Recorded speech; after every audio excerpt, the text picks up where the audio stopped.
السلام عليكم أصحاب الدمانتي سود وهذا ولا شيء ملقو ما أنت ماشي وير مذا وتنالك ماشي ده. Let's see if that is better.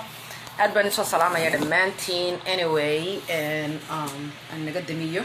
سود وهذا إن الله هاي ما أنت برنامج حيسة بدن أيان النهاية حويانا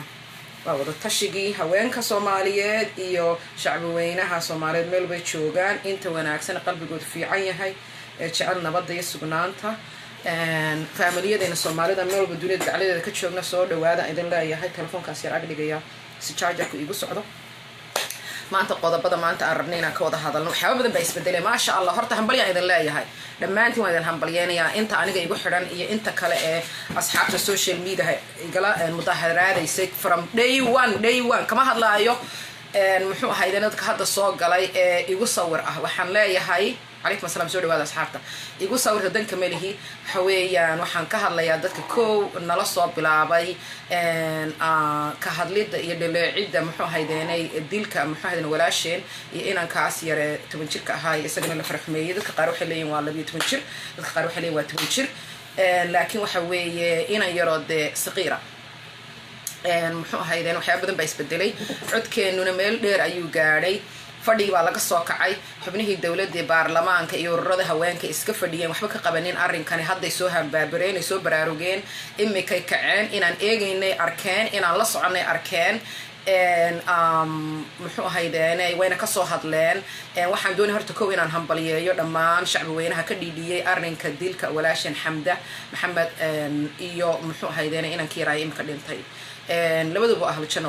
waxa weeye saqiir maaha muxuu ahaydeenay waxa weeye saqiir dad masaakiina waxa weeye inayna waxba geysanin oo maaragtay adduunkan ay ku nool wax badan ka bedeli lahaa kuwii tooshka iyo iftiinka u noqon lahaa bulshadeena mujtamaceena Soomaaliyeed laakiin haddana geeridu waa xaq sida ay ku timaadaana waa xaq laakiin sida xuna la inoogala dhexbaxay degdeg ah ayaynu inagu diidanayn كو waxaan ka codsanayaa share garaysan barnaamijka welcome dhamaantiin aad baan idin soo dhaweynay waad mahadsantiin dhamaantiin mid baan idin salaamayaa idinma wada magacaabi karaayo waxaan jecelahay dhamaantiin intiina aad ka ugu xidhansiiba barnaamijyada maanta qodobadan inoo soo qoray marka waxa ka mid ah aan ku noqdo oo ah ajandaha anuu inoo soo diyaariyay ajandaha inagu inoo soo diyaariyay waxaanu ka hadli doonaa kadhiidhiga shacbiga iyo diiditaanka tacadiga lagu hayo community-ga Soomaaliyeed siiba dadka jilicda sare waayo qof wax iska celin karaya cidina maaragtay ma weerarto ma dhibaatayso ma faraxumayso ma disho ma dhacdo ma xidho marka taasi koo waa shacabka aad baan idin hambalyeynaya waxaan ka hadli doonaa dhibaatooyinka maandooriyayaasha ay inaga inagu hayaan as mujtamac ahaan anigu dibadahan ku noolahay waxaan idin soo bandhigi doonaa dhibaatooyinka ay naga haysta dibadaha muxuu ahaydana kuwii dalkana waxaan doonayaa inaynu maanta isla wada aragno dhibaatooyinka waxa keenaya inay ka dambeeyaan maandooriyayaasha iyo dhalinyarada ma aragtay qurba joogta ah oo iyagana qodobada mid ku soo qaatay qodobka labaad waa maandooriyayaasha dhibaatooyinka maandooriyayaasha qodobka saddexaad waxa weeye ganacsatada maandooriyayaasha oo u sahla dhalinyarada iyo kuwan maaragtay muxuu ahaydana wax dhibaateynaya dalkii iyo dibadiiba inay ma aragtay dadkan maaragtay iyagoo awalba maaragtay iimaan iyo dhaqan qabta aan lahayn u sahlay inay gacanta ku dhigaan maandooriye maaragtay maskaxda kasii waalayo oo markaa ficil waxshinimo ay ku kacayaan muxuu ahaydana qodobka afraad waxa weeye cadaalad duudsiga hadda xanibaya kiisaska socda ee ah kufsiga iyo dilka la iskugu darayo dadka masaakiinta ee rayidka siiba dumarkii caruurta shan qodobka shanaad ee maanta ajandaheena topiga aanu dood maaha waa taliya tusaale qofkii tala xitaa haya wuu soo wici karaa because waxa weeyaan qof tala haya ayaa loo baahan yahay qof waliba talin karo waxna ka qaban karay ayaan kasii jecelnahay waayo qofkaasi waa qof maaragtay ama hawl qaran haya ama hawl samafaleed haya ama waxa weeye qof codkiisa meel dheer gaarsiinayo oo garanaya qof labadaaba wax ka qaban karaya ma garanaysa ama xagga samafalka ama xaggii muxuu ahaydeen sharciga ama xaggii fulinta ma garatay oo maaragtay arrinka sii gudbinayo sii dabagelayo waxa weeye qof halgamaayo waan u baahannahay waxaan kaloo qodobka shanaad aan ka dhigay aynu maanta isla eegi doono dhibaatooyinka maandooriyayaasha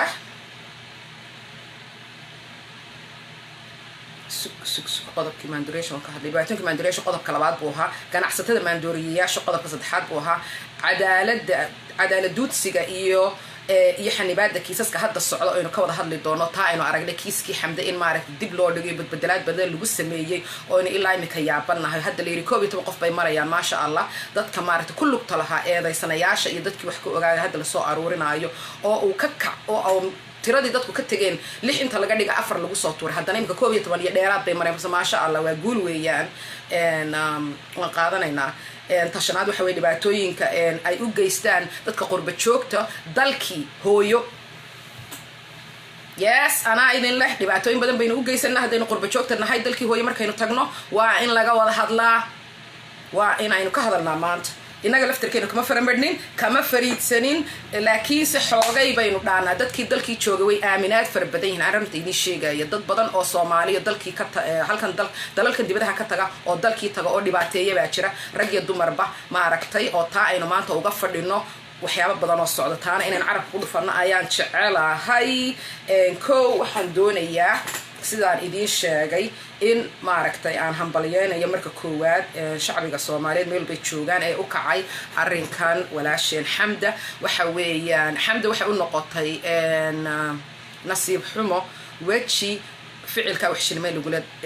kacay iyada kaliya tana muu saameynin hablo badan buu saameeyay waxaynu ka markaa ka digaynaa oo aynu maanta doonaa inaynu ka hortagno in hablo badan oo walaaladeena wixii caruuraheena iyo ilmaadareena ilmaabtina uu gaaro ma garateen marka waxaan doonayaa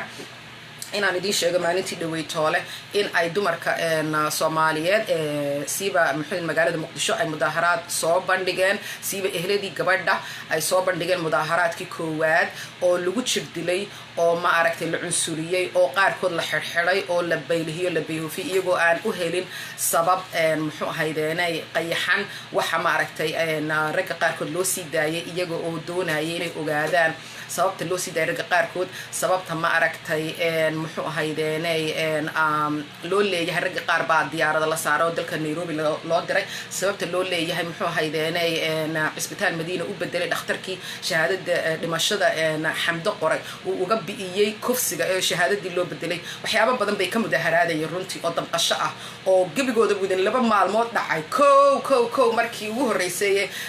anigu aan ka qayb galay mudaharaadka online kana kamid ah dadkii ugu horeeyay runtii waxa weeyaan aad baan taageerayay laakiin waxa aan ka muraardilay sida xuna loo jirdilay mudaharaad lawaan bay rabeen inay qabsadaan anu waan la taliyay weydinkii ogaa waxaan irsi nabad ah waana dhaleecaynay aniguna aan ka hawaan dhaleecaynay ururada haweenka waan eegay website-yadooda waxaan iri mid kaliya ka hadashay ma jirto mid kaliya tacsiidaysa reerka ma jirto muxuu ahaydeenay marwooyinkii baarlamaanka matalayay iyo wasiiradii xitaa wasiirada haweenka iyo xuquuqul insaanka ilaa hadda lagama hayo wax qoraala iyo wax khudbada oo ay soo jeediso ee kaga hadlayso ee kaga dhigaysa kiiskaasi keedana waxaan u leenahay wax kala lagu haystaayo qodobo kala lagu haystaayo baarlamaanka hor yaalay laakiin waxay horta koow inay maaragtay arrimaha ma aragtay nabad sugidda gabdhaheena ay horta maaragtay bari horta wan u ahaato ay markaaba la socodsiiso hay'adaha sida United Nationka oo ay ku xiran tahay muxuu ahaydeenay World Health Organizationka muxuu ahaydeenay Human Rights Watch maxay Amnesty International iyo qaar kale oo fara badan anigu horaan ula soo shaqeeyay hay'adahaasi so definitely I know them laakiin anu xagga samafalka the behind the curtain baan ahaa imika waan ka fadhii kari waayay maadaama aan arkay inay si xun wax u socdaan waxa weeyaan wixii taliya tusaale haddaan intaa ka mudaharaadi karay online oo aan ma aragtay inagana aan wax isweydaarsan karayno oo aan ma aragtay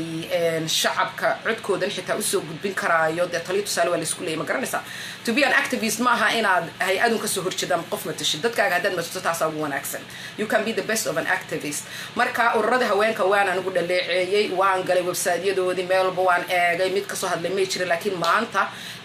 mudaharaadkii shalay bay ahayd baan u malaynayaa ay galeen mise saaka salaadii waa kani waan daawaday sidii aan kula taliyeen bayna u dhacday iyaga laftarkooduna definitely dumarku markay isku yimaadaan iskaashadaan maskax fiican ba ka timaada kasoo dhex timaada thank you asxaabtiin xijaabka ka heshay makeup-kii heesihii meel baa la dhigay wax ka weyn baa inoo yaala makeup iyo heesan halkan ma soo fadhiisan karo iyadoo oo ma aragtay de indhihii bay ooyayaan weydinka arkayna weli indhihii cas yihiin muxuu ahaydan markaa maanta way soo organize gareeyeen meel bay fadhiisteen wadooyin may tegin waxay u yeedheen muxuu ahaydeenay journalistayaashii iyo magaranaysaa warbaahintii dalka warbaahintii dibadaha weli kamaan maqan laakiin way kala xigtaan warka si fiican bay u hadleen xubno golaha muxuu ahaydeenay baarlamaankana way kasoo qayb galeen iyagoo muujinaya inay rabaan wax badan inay ka qabtaan kuna ballan qaaday raalli noqda inay arrinkaa ka daba tegayaan oo ay maaragtay dhimaan gareeyeen oo xitaa ay si xoogan maaragtay u codsadeen in maaragtay kiiskaa si fiican loo baaro oo ay de insha Allah ilaa madaxweynaha uu gaari doono arrinkaasi ururadii haweenkana way kasoo qayb galeen way dhaleeceeyeen reerkii bay lasoo fadhiisteen lasoo safteen waa sidii aanu rabnay maanaan rabin mar labaad reerku inay tagaan oo dhalinyaro ciyaalka haystaan oo dhagax la tuuro oo rasaas lagu furo oo la dilo oo gacmaha laga jajabiyo dumarkii wejigaa laga qaraacay maalintii ugu horreysay dee waa kana ila dhagaysta waxaan kasoo xigtay Dalsan TV maasha Allah sub anino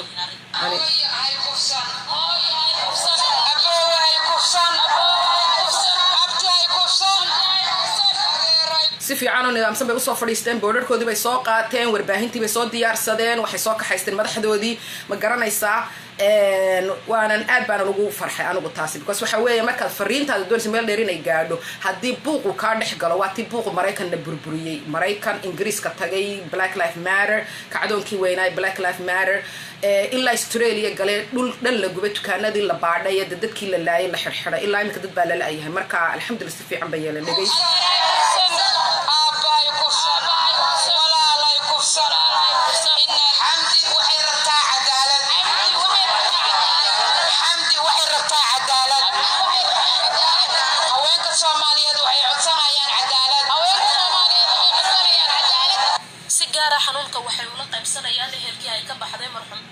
شير قرية بريس برنامج كهدانا دوح كله وهي لين إنه ولاشة يهبلها الصومالية دي دليرة دي عرورته يقفل بود دي حق مقارنة حقي سلدي definitely you can share that's the most important thing knowledge is a power مرة والبان وحن هذا هدي أد وحن قرنا يسا أما أفهم يسو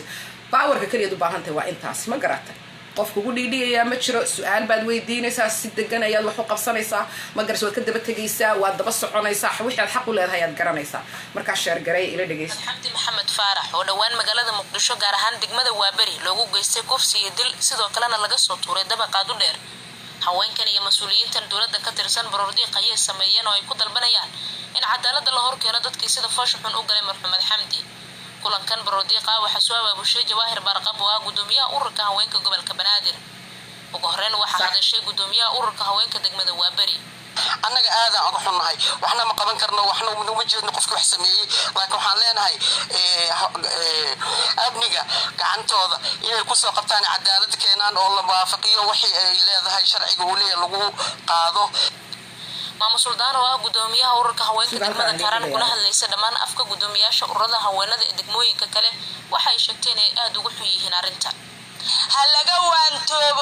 waantoobo dadka dhibaatadaas ku kacayo dadku isku mid maahan halaga waantoobo waa waxa la ilaabi karin oo fool xumo badan oo dal iyo dibad meel kale istaagal leeyahay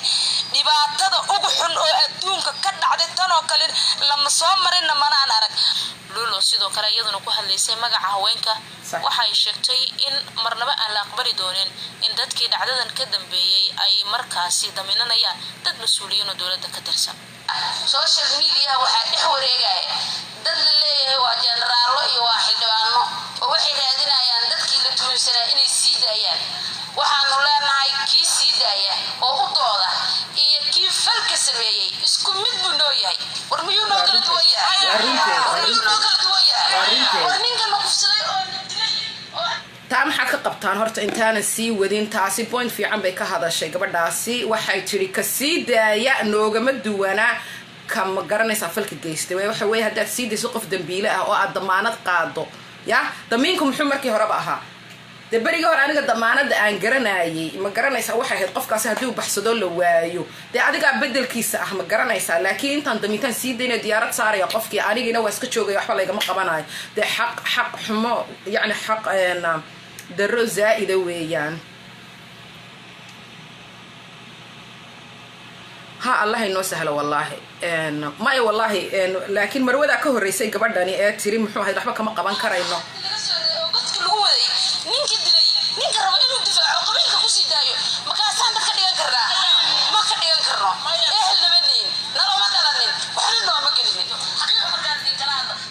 waxaan kaloo idiin sheegayaa maasha allah dadku power bay leeyihiin dadka shacabkii power weyn ayay leeyihin waad ogtiin doorashooyinkii waa soo socda maasha allah qofkii madax ah ee ma aragtay kiiskan iyo kuwa kaloo muhiima oo bulshada maaragtay si fiican ugu muhiima oo waxqabadka maaragtay muxuu ahayd dalka si fiican wax uga qabanaya dee definitely waa nin iyo naag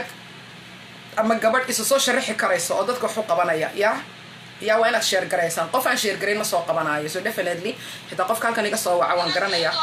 ninka dad ugu xigo in adeerkeeda cabdishir aniga waa in adeerkay haddaan saa kursi wada raadsan wuxuu leeyahay carruurteedu waa dir ma fahanteen dadna saa ii xigo macnaheedu waxa weeya naagi qabiil ma leh markaan idin leeyahay naagi qabiil ma leh macnaheedu maaha inaynaan ahayn ciddaynu ka dhalanay daas macnaheedu waxa weeya haween mar walba waa haween waxa weeye waa naag waxa weeye muxuu ahaydeenay booskaasi nin boqollaa baan u dhiibanaynaa markaa dumar inaynu iskala qaadno maaha kuwa ragga mar walba horbooda hadduu in adeerkan yahay hadduu ninkeenna yahay haddii maaragtay inankeenna yahay xitaa saxya khal waxba ugu durbaantumanaya waa inaga weeyaan ma garatay marka waxaan leeyahay inaga laftirkan ilahay caqli buu ina siiyey aakhiro markaynu dhimano ee layna aaso ee maaragtay aakhiro la tago de waxa weeye sida boqollaha ayaa lagu xisaabaya lama odhanaya milgo konton bay ahaydaha laga qaada axmed inta laga qaado boqol iyada konton ha laga dhimo maaha waxa weeye taasi waxa weeye ogoweyn mar walba maskaxdaada ay u dhammaystirantay sida qof bini aadmiya oo nin raga ah laakiin xagga jir ahaan aad daciif tahay sidaas ayuu ilaahay maaragtay mas-uuliyadaha qaarkood kuugu sahlay inaanad qaadin adiga oo mas-uul lagaa noqdo ma fahantay laakiinse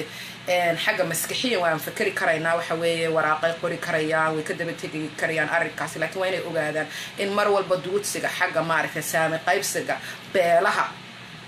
oo weli ay maaragtay dowladaha Soomaaliya oo dhan weli ku wada salaysan yihiin in dumarka maaragtay la isku xaabiyo oo la yiraahdo bal iyagu waa kuwa buuqi joojin waayay hala siiyo kursi ama laba meesha ha laga siiyo oo maaragtay imika hablihii mutacalimiinta ahaa masterska PhD-ga sitay maaragtay ay helaan wasiirnimo iyo wax laakiin haddana aad moodid agaasimaha muxuu ahaydeenay wasaaraddaasi in maaragtay hawsha badankeedii uu maaragtay hayo taa macnaheedu maaha in aanay gabadhii maaragtay qaban karin hawshaasi laakiin waxa weeye ninku meesha uu galayo ninka kale la galaya ayaanay dumarkii gali karin raggan waa wada qayilaan iyagoo maanta dhan siyaasad isku haystay ayay maaragtay caawa iyagoo wada qoslaya guur kusoo qayilayaan kiiskii lasoo dhammaysanaya subaxii baa lanoo imanaya mid walba idaacad buu ka hadlayaa markaasuu doonayaa maaragtay inuu yidhaahdo maaragtay sidan iyo sidan ma garatay markaa dumar oo mid ahaada meel walba joogtaan anigu idin leeyahay wax badanna waad qaban karaysaan iyo inaan isku arkin sida laynoo riixayo ee laynooga dhigayna inaan maskax lahayn inaynu maskax lahayn waynu leenahay maskaxdii laakiin waxa weeye isku duubnaada waana runteed marka la leeyahay hadday la tartanto nin la mid ah xagga tacliinta iyo kartida iyo hawsha shaqada maaragtay oo iyadaba more qualified tahay in la odhanayo gabadhaas nin reer hebel baa qabo reerkaasi oo annaga maaragtay reerkayga ma mateli karayso haweenimada kursiga haweenka lagu riixayo gudoomiyaha degmada Waabari iyo gudoomiyaha degmada Warta Nabadda Zainab Maxamed Xabsay dhankooda goobta ayay ka hadleen si dhibaatooyin badan oo dhici lahaa looga hortago daraagis wax badan fuudanayaan qofku markuu wax cado miirkiisa tagay marka miirkiisa wax rabo sameeyna ay laga sheego ama qof waxa uu sheegay ma aha waa wax qoran oo kitaabkeena quraanka ku qoran sunnada nabigeena ku qoran kufsiga iyo tacadiga iyo dhibaatada mid walba way qoran tahay sidoo kale waxa hadlay ehelka Allah u naxariistay marxumed Xamdi Maxamed Faarax waxayna dowladda federaaliga Soomaaliya ka dalbadeen in sida ugu dhaqsiyaha badan cadaaladda la hor keeno dadka arrintan ka dambeeyay garsoorka amaanka kuwa garsoorka amaanka iyo kuwa garsoorka madaxweynaha in ay waxaan leeyahay ay arkaan indhahooru inay arkaan laamaha amniga oo ku howlan soo qabashada dadka falka geystay taasoo maanta 3 ilaa 4 qofood oo hor la soo xiray qaarna lagu daba joogo aad ayagana aan maxay ugu maadnaqa waxaan ka rajaynayaa dawladda iyo maaragtay dadka iyo waxa cadaaladda ka sameeyo oo xuquuqda iyo waxa ka doodo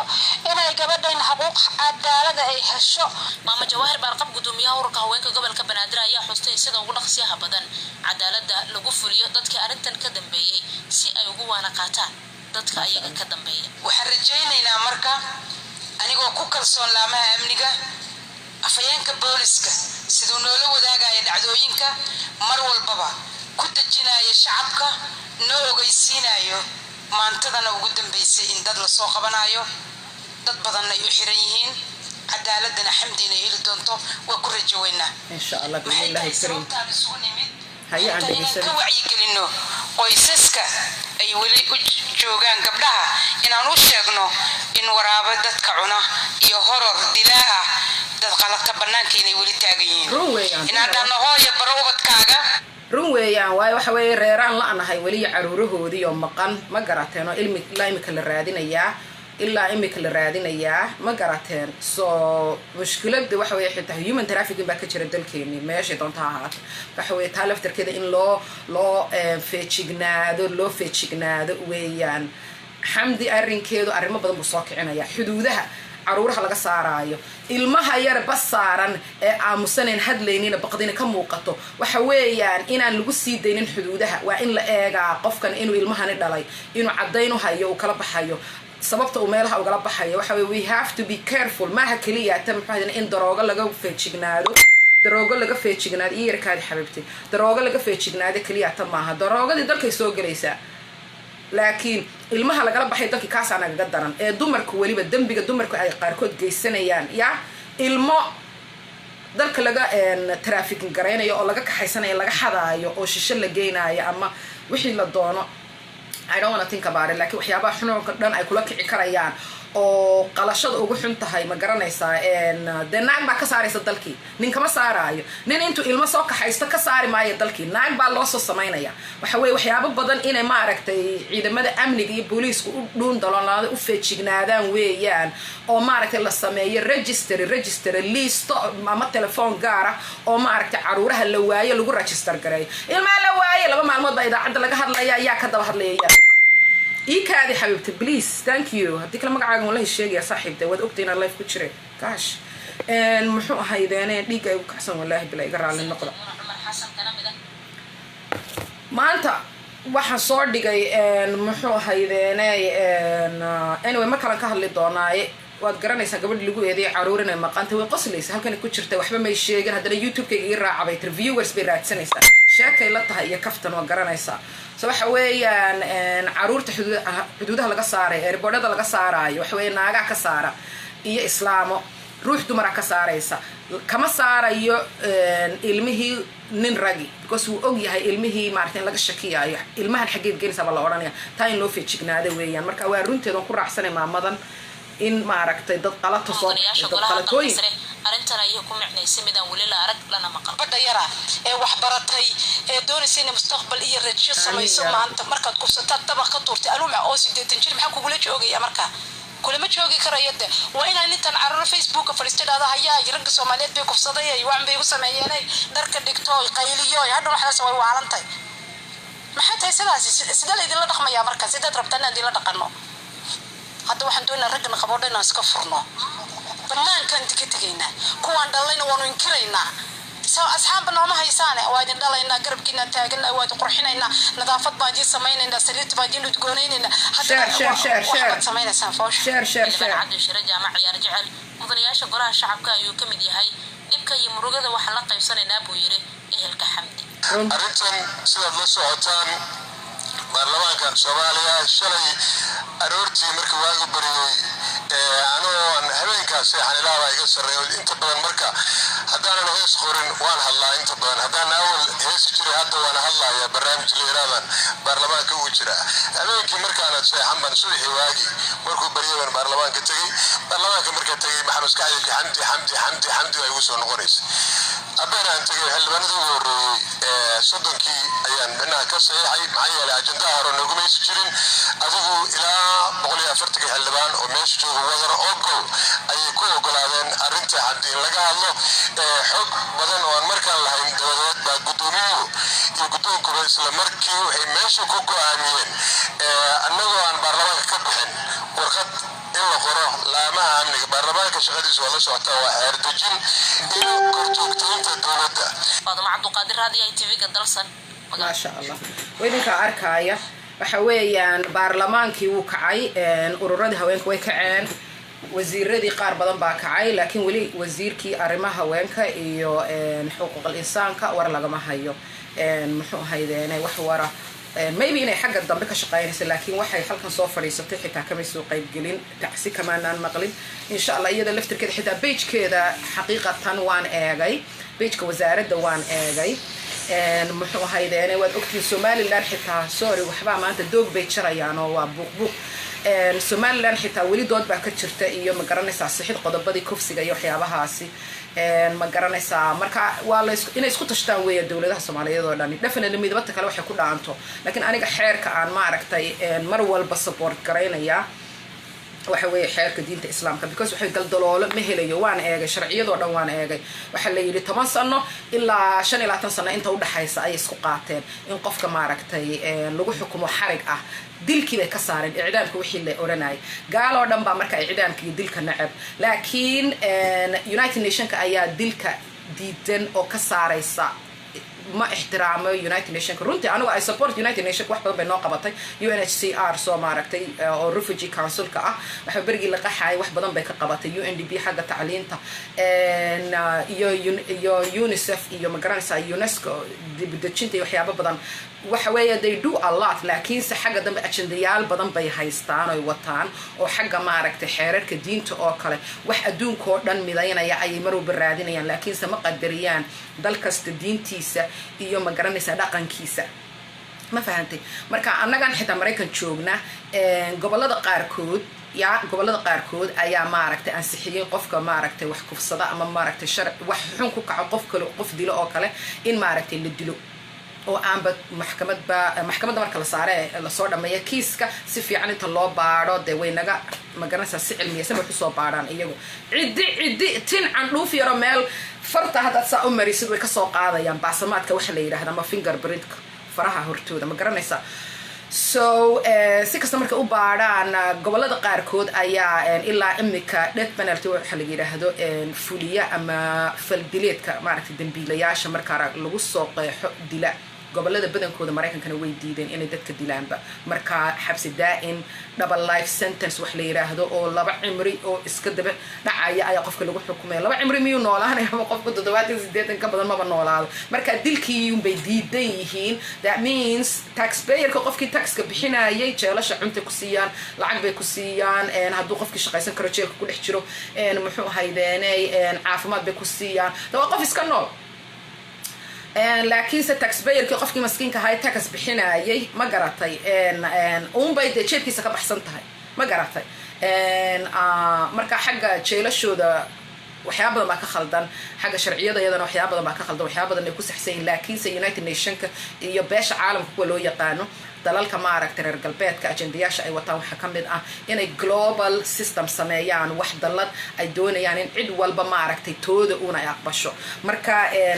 xeerkii dilka waa laga wada saaray muxuu ahaydeenay markaan eegay sharciyadeena kufsiga qaar baan yara eegay anigu sharci yaqaan ma lawyer ma garanaysa dad baa waxaan bartay dad ku takhasusay professor baynu leenahay maxadanay sharci yaqaan inay soo fadhiistaan ay caawiyaan bay ahayd laakiin waan eegay muxuu ahaydeenay wasaaradii arrimaha haweenka iyo xuquuqul insaanka Soomaaliya wasiiradda maxadan page-koodii Facebook wax update may sameeynin mar horaan ugu dambeysay waxay update gareeyaan page-kan waxa laga maamulaaba dal kale ma garanaysa oo de Soomaaliya laga maamulka taa way iga yarayaa waxaan maleynayaa dawlad kaloon eegay talo anyway siyaasad ma gali hadda dad qabsanayaan laakiin waa wada eegay muxuu ahaydeen laakiin waxaan u baleynayaa in waxyaabo badan habayna xagga maaragtay communication-ka iyo updating-ka website-yadooda waayo page-kii iyo xaruntii shaqaynaysa de waxa weeye dad in loo xil saaro maaragtay mujtamaca laga update gareeyo taana waxaan leeyahay soo hagaaji si aan idinla soconno oo telefoonno toos oo laydin kala soo xiriiri karaa u samaysaan oo maaragtay haddii maaragtay caawimo maaragtay hiliyahooba dibadaha laydin kasoo diri lahaa iyo agency idinla shaqeeyo iyo dad aan idinku soo xiri lahayn de meel laydin kala soo xiriiraa ma jirto ma garanaysa marka taa inaga yara hagaajiya ayaan idin leeyahay dooda way noo furan tahay Facebookna waa idin furayaa make sure inaad share garayso horta intaana kusoo qabanin waana ku soconaya qodobo ayaan inoo soo yara diyaariyey alxamdulillah aan eego qoladii WhatsApp xaggan igala soo xiriirayeen waryaaraheen de maalin kaliya idin kama nasan kar xageed ka dhacday ya qof baa ii soo diray xeerkii gabadha lagu haystay wasiiradda Soomaaliya waan hayaa waxba ii soo dirin I don't download anything laakiin waan hayaa xeerkaasi waan arkay walaalo ra'yigaygana waan ka dhiiban doonaa laakiin qof shakhsiya baan ahay ma rabase qof intuu soo waco khadkaygan soo gala lifekayga oo qof mas-uula caayaya ama ataagaya ama siyaasadaynaya waxaanu siyaasad danka malihiis waxaad garateen maaha bliis wixii siyaasad ama aad xisbi gaara ku taageeraysid anigu danka mali waan idin salaamay dhammaantiin asxaabta hadda soo gashay soo dhawaada wasiiraddu waxay la mid tahay xeerkan ay soo dejisay xeerar bay u dhowdahay la mid maaha waxay u dhowdahay xeerar badan oo aan akhriyay oon arkay dee anu waan idiin sheegay sharci yaqaan ma ihi marka waxaan u daynayaa sharci yaqaaniinta iyo profesorada sharciyada ee maaragtay jaamacadaheena Soomaaliya Somaliland Puntland meel walba ka shaqeeya ee maaragtay soo casumay international communities ee caawiyaan waxaan leeyahay walaalayaal anigu mid kaliya maadaama aanan dalkii deganayn laakiin sida in badan aan xitaa la soo shaqeysamo falka ma garateen xitaa tabarucnimo anigu ina yaro ciyaala shaqo kaleba ma aanan lahayn xooga ingiriisi aan jabsanayo halkaas aanu ka bilownay hawsha ma garanaysaa mar kale aan idinka warrami doono wax soo qabtay laakiin muxuu ahayd waxaan doonayaa inaan ka hadlo horta dalada dhibaatooyinka maandooriyaasha waa saddex gees baan ka dhigay yaa kow waxa weeye waxaan saaray waa cadaaladii askartii iyo madaxdii ayaa u sarreysa halkaas ma garanaysaa iyo de wasiiradii iyo mas-uuliyiintii tan labaad dhinacani koonahani waxa weeye triangle soo ma arkaysaan koonahani waxa weeye dhalinyaradii rag iyo dumar hadda eege ma kala saaraayo dhinacana waxaan ka ya dhalinyaradii weeye dhinacana waxa weeye raggii hadda eeg ya marka waxa weeye waa triangle-kaasi waxa hoos imaanaya victimkii daroogada maaragtay dhibaatooyinka ay keenaysa marka triangle-ka aan soo jeediyay waxa weeyaan kow madaxda ayaa u sarreysa dee madax meel la taabto ka sarreysa ma jirto waxa weeye laba waa dhalinyaradii ayuu saameynayaa saddex wuxuu saameynayaa raggii mujtamaca ahaa ee mas-uulka maxaa ragga gaar uga dhigay dhalinyarada because waxa weeye ragga kuwii hagaya weeye dhalinyarada ma garatay hoos marka loo socdo yaa muxuu ahaa triangle-kaasi victim u ah waxa weeye dumarkii iyo dhalaankii bulshadii ma garanaysaa waan ognahay waan isku raacnay waana ka hadlay maalintii ugu horeysay in dhibaatooyinka ugu badan kufsiga keena inay maandooriyayaasha yihiin ururada haweenkuna way ugu raaceen waayo horaan waxaan uga soo shaqeynay waanu aragnay halkan ay ka dhacdaa maraykankan ay ka dhacdaa dhalinyaro Soomaaliyeed oo maaragtay intay gabdho la saaxiibaan ku guursanayaayo maaragtay hadhow toole maandooriyo wax inta la siiyo ama gabadhii la ma garanaysaa ila baxso hadhow la kaxeeyo oo xitaa maaragtay raggan ay darac ka shaqaystaan gabdho kalena lagu soo siro way dhacdaa Ingiriiska ka dhacdaa Canada ka dhacdaa caruuraheen iyo jeelasha ka buuxa qaarkood la tooriyay qaal rasaasayo gang ay ku biireen waa dhibaatooyinka drugska waa ka dharagsannahay jaad nin ka soo dhargay uma malaynayo inuu kufsi ku kacaayo ya wax ka sii weyn ayaa dhulkii jira yaa markaa waxaan ka mas-uula mar haddaan iri madaxdii ayaa u sarreysa oo ma aragtay xagga ka hortaga ama ma aragtay dhibaatada drugska ugu horeysa de waxa weeyaan xuduudihii inay sugaan weeyaan askariga wasakha ah ee soo sarqaamaya inay dareyska ka dhigaan oo sharaf xayuubin ku sameeyaan oo laga cayriyo la xiro oo la edbiyo weeyaan ma garanaysaa waayo waad ogtihiin maalintii dhaweytoole wiilka yare qalbiga ay rogmay walba wiilkaas yartii ku dhacday waa tii lalahaa askariga wuxuu sitay dharkii dareyska xitaa iskama soo bixinin meeshiibuu ku gamcay midna waa baxsaday midna meeshii ku gamcay isagoo qaawano qoriga ag yaalo oo dareyska xiran hadda eegya marka lagama madhna ma garanaysaa marka mar walba madaxdii iyo ciidankii askartii iyaga kowka ah oo triangle-ka ma garanaysaa dhibaatooyinka maandooriyayaasha u sarreeya muxuu ahaydeenay ragga ayaa ku xiga oo ah waalidkii wiilka dhalay aabihii adeerkii abtigii awowgii hadda eegya reerku miyaanay lahayn cid inaan kan qabsata makhaayada fadhiya habeen iyo maalin dhalinyarada la boodboodaya ma garatay so definitely ragga waxa weeyaan inay ka kacaan dhibaatooyinka maandooriyayaasha qayb weyn bay ka leeyihiin wiilkaaga haddaanad ogeyn wiilkaad adeerka u tahay haddaanad ogeyn oo xitaa aabihii soo masaafiriyo dibadaha ka keenay oo uu soo masaafiriyo dalkii usoo diray dee adaa ka mas-uula dalkii wuu joogaa nabad ku joogaa ma aha macnaheedu waxa weeye wiilka wuxuu soo galay wuxuu soo gudayaa og ilaan waa ognahay inta jeelasha naga gashay inta ilaahay noo soo hadeeyay masaajidada gashay maahine inta kale lala soo baxsaday oo majority-ga ah 70% dalkii baa loo soo diraya wiil yaroo fast life u bartay gaari guuxaaya music meel laga baadhiyaayo wuxuu doono soo cunay hadduu doono ya xitaa khalad ha ku soo bartay dalkii wuu tegayaa muxuu la tegayaa mushkilada fara badan oon dalkii ka jirin buu la tegayaa laftarkeeda waxay ka mid tahay dhibaatooyinka ma aragtay qurba joogtu ay dalka u geystaan share gareeya please everybody share this because waxa weeye hooyo aabo ilmo gabadh wiil cidun bay wacyigelin noqonaysaa because waxa weeye this is what is gonna change haddaad doonaysid waa in xaqiiqada laga hadla lasoo taabta ma aha inta sida dallad la isku laabo laga saaro muxuu ahayn leydha la gaabiyo oo la yidhaha waa ka hadalne ku tuur barteedii inaga geli barteedii haddaba let's move on with life that's not how it works yeah that's not how it works marka share it because qof dalkii jooga ururada haweenka madaxda definitely way arkayaan way ka hadlayaan way xasuusanayaan definitely this is what we really need to share with them ma garanaysaa and xumaan gees ma laha dalkii qofkii yaraaya tegay laakiinse noloshiisiiba fast based ah ma garatay wuxuu u bartay nolol kale fikir cusub buu la tegayaa dalkii dhalinyaradii ma garanaysaa meelaa la fariisanaya war ka baxa baa la oranaya qaadkan muxuu sheegaya what else magaalada dalka maxaa yaala ma fahantay so dhibaatooyinka maandooriyayaasha 1 2 3 raggii mas-uuliyadoodii way gabeen aabihii gabadhii inuu furay baa laga yaabaa inaanu ku noqon baa laga yaabaa inaanu maaragtay soo wareegin baa laga yaabaa inuu markuu shaqada ka yimaado makhaayad iska fariistaa laga yaabaa uu yiraahdo iyadii buuqeedii isku daa carruurta meegaas korinaya gabadhu dhinaceeda markay samaysay intii kale wiilkii yaa wacyigelinaya yaa wanaajinaya yaa waxbaraya yaa wax u sheegaya because waalidka waxgaradka ah wuu og yahay ilmuhu markuu yaryahay ku jifo ku gurguuranayo frigta badan yahay markaasuu ka sahlan yahay markanuu maskaxdiisa isticmaalayo labadiisa lugood ku socdo adigoo sax iyo khalad baray markaasuu ka warwar badan yahay waayo adduunkii oo dhan buu u furmaya markuu kaa baxo ma ogid wax kusoo dhacayo wax loo soo sheegayo wuxuu soo arkayo iyo wax maaragtay lagu buufinayo wax lagu bedelayo iyo cid ka faa'iidaysanaysa ma ogid waa waalidka saliimka markaa muxuu ahaydeenay victimska womanka dumarka iyo dhalaanka triangle-kaasi maandooriyayaashu dhibaatooyinkaasi u keenayaan dhalinyaradii waa tan idiin sheegay ya kii dalka joogay mushkiladiisa u weyn waxay ahayd qaad inuu maalin oo dhan cunu meel fadhiyo bilaa camalnimo ama 2 goor buu tahriiba waa la soo celiyay ama shaqo ablay gareeya waxa la siiyay kii muxuu ahaydeenay klaaska ardayda la ahaa ardayga isku ahaayeen waxbarashada kaga fiicnaa oo ayu adeerkiis garab ku geeyay isagina waxay noqotay makhaayad fariisto mushkilada ugu badan uu sameeyay qaad bay ahayd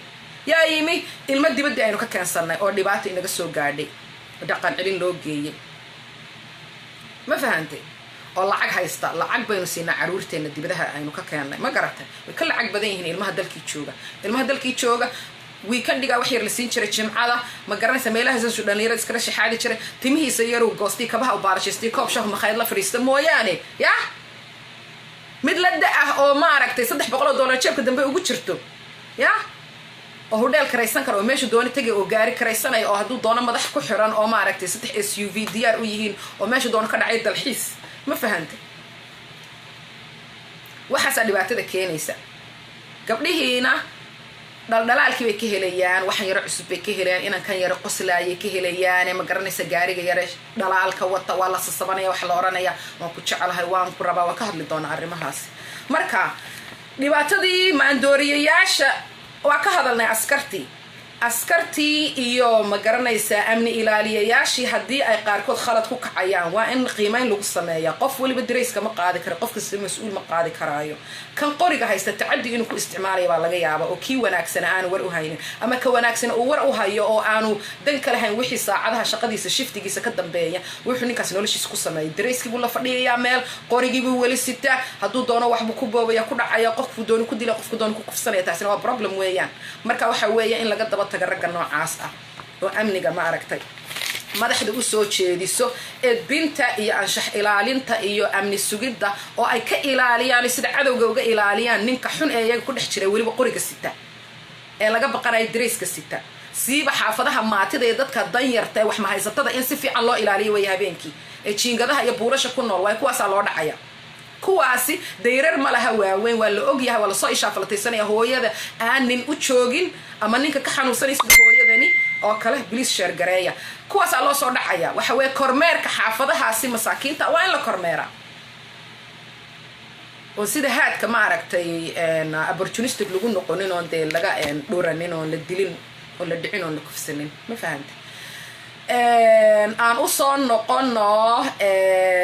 kow yaa mushkiladan drugska keenaya dalkan yaa keenaya drugska Somaliland, Puntland, muxuu ahaydeenay everywhere kilalka shanaad Soomaaliya yaa keenaya iimaan laawayaal baa keenaya iimaan laawayaal dan kala hayn dadkii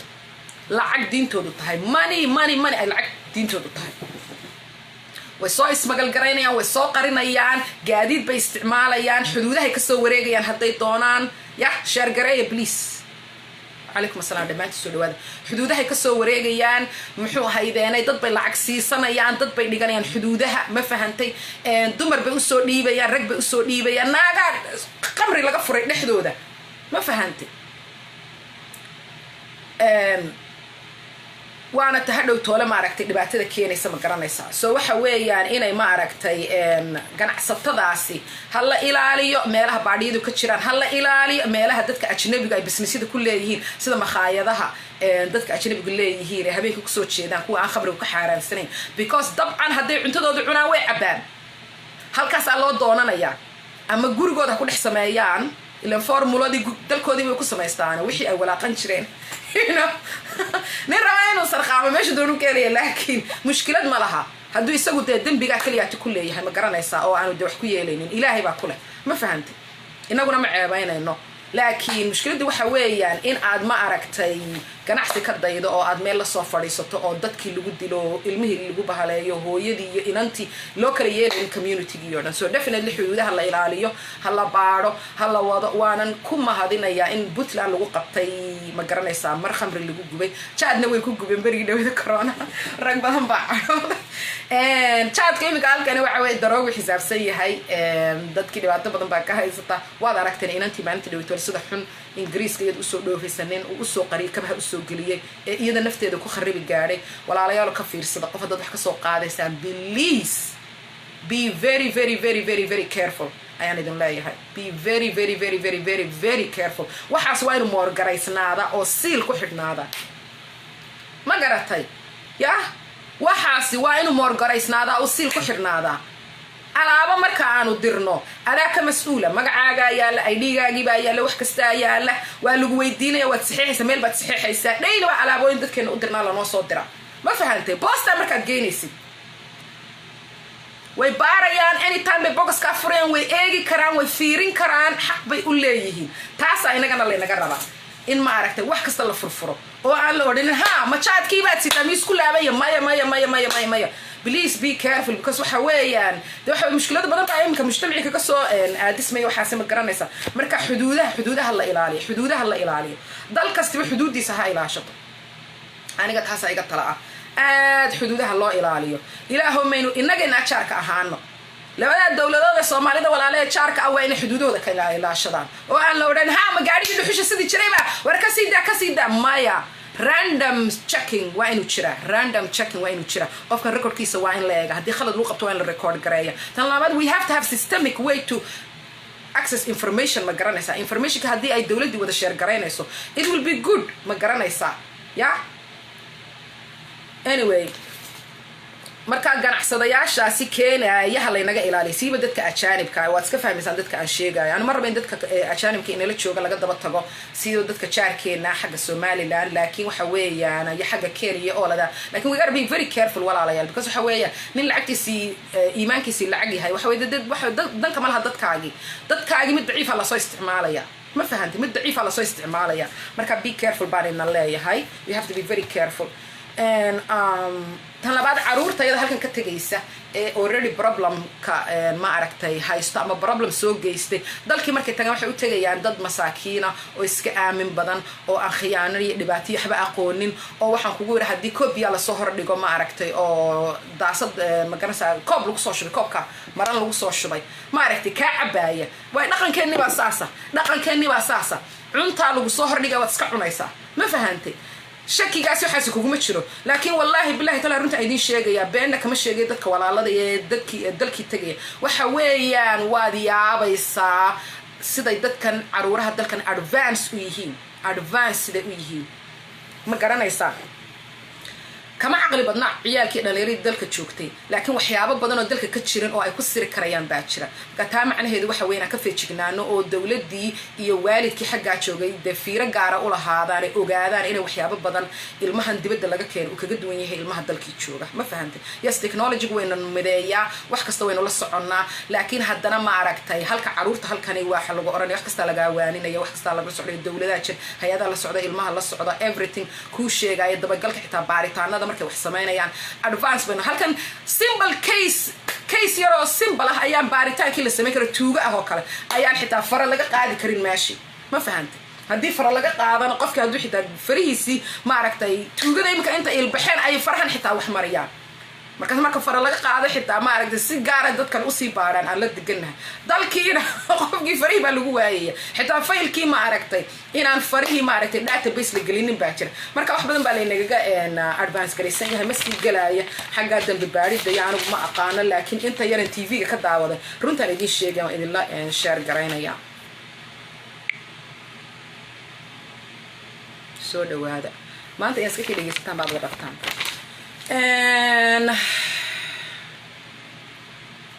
mushkilada daraaga dalkii anuma aqaano daraagyada nooca laga helo muxuu ahayd laakiin way jirtaa baa layidhi waan arkay dhalinyar dhaadhacayso wax yar laga soo duubay oo ciyaal ah anigu ta ugu weyna arki jiray dalkii waxay ahayd caruurka suuq joogta ee masaakiinta ah ama baxsaday amaba maaragtay waalidkood dhintay ee meelaha wax kabaha ku baalashayn jiray ee rinjiga marmarin jiray kabaha ee maaragtay u adeegi jiray ee bulshada is aruursan jiray inay xabagta dhuuqi jireen ma garanta taas kaliya taan ogaa imika waxa lagu waxyaabo badan baa jira marka waalidka maaragtay dalkii jooga inuu barto waxyaabaha noocaas maaha inuu isticmaalo inuu baaritaan sameeyo ogaado oo dee la socdo waxaan dhalinyaradu ay samayso si ilmihiisa uga waanin karaay that is very important aad iyo aad bay muhiim u tahay please share asxaabta and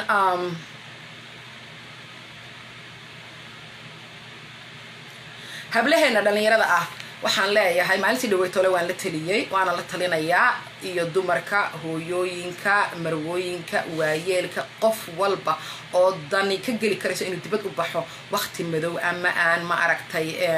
ama dad la kulmaaya aanu garanaynin waxaan leeyahay ishubeeya you have to be careful naftaada waxaad ku difaacata waa inaad hesha